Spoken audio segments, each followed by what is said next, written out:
as a sacrifice to God. I want her to accept it joyfully. She has an opportunity which is offered to very few of us. God is very good and very merciful." Davidson's voice trembled with excitement.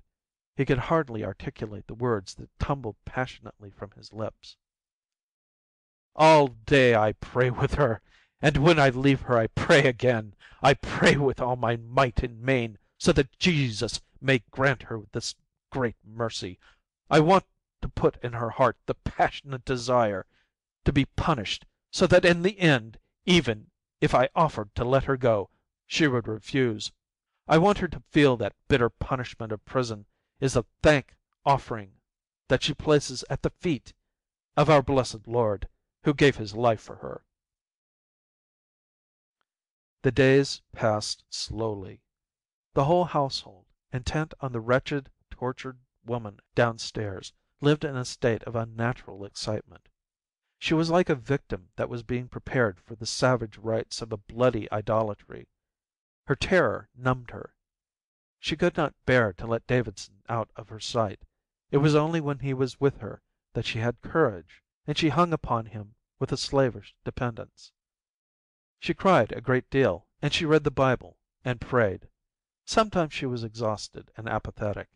Then she did indeed look forward to her ordeal, for it seemed to offer an escape, direct and concrete, from the anguish she was enduring.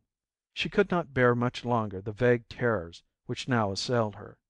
With her sins she had put aside all personal vanity, and she slopped about her room, unkempt and dishevelled, in her tawdry dressing gown.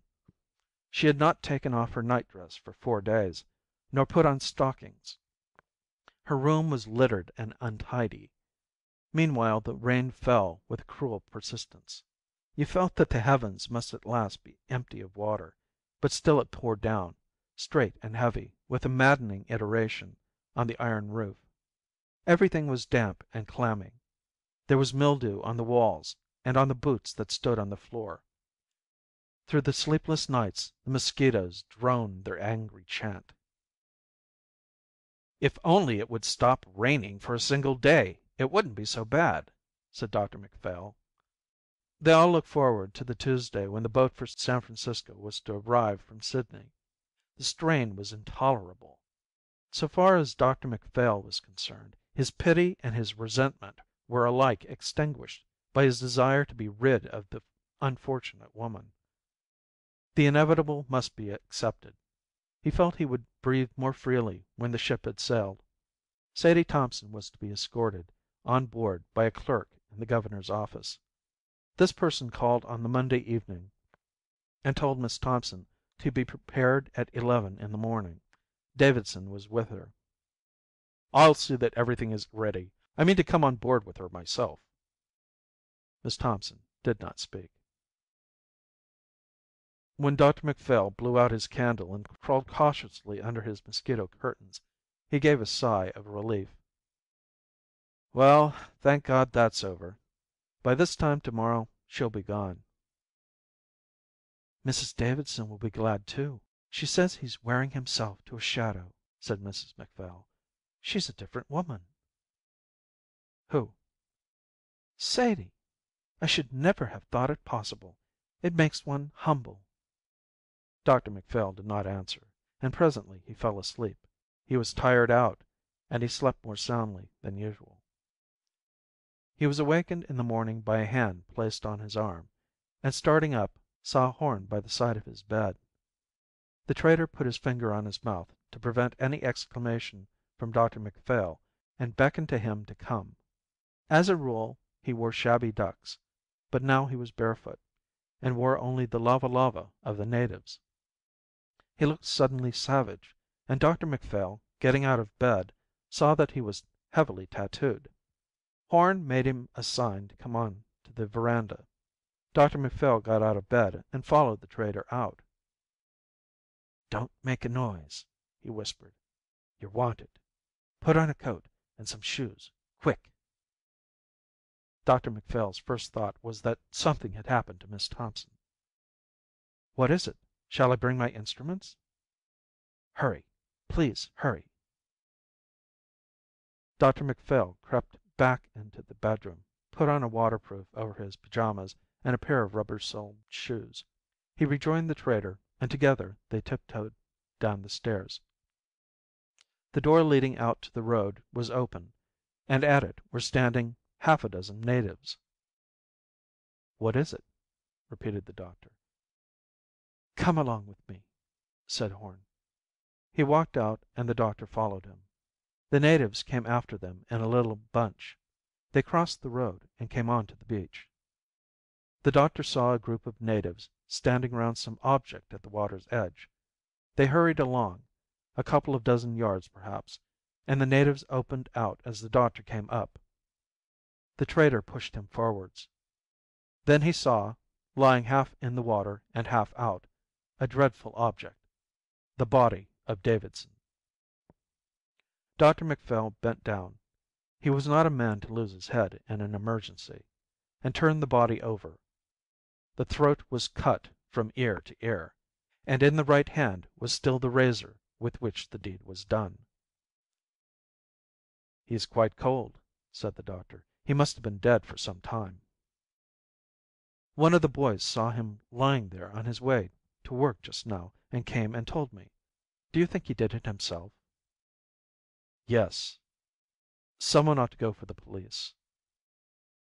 Horn said something in the native tongue, and two youths started off. "We must leave him here till they come," said the doctor. "They mustn't take him into my house. I won't have him in my house." "You'll do what the authorities say," replied the doctor sharply. "In point of fact, I expect they'll take him to the mortuary." They stood waiting where they were. The trader took a cigarette from a fold in his lava and gave one to Dr. McPhail. They smoked while they stared at the corpse. Dr. McPhail could not understand. "Why do you think he did it?" asked Horn. The doctor shrugged his shoulders.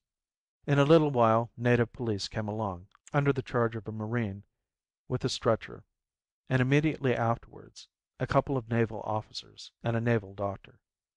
They managed everything in a businesslike manner. "What about the wife?"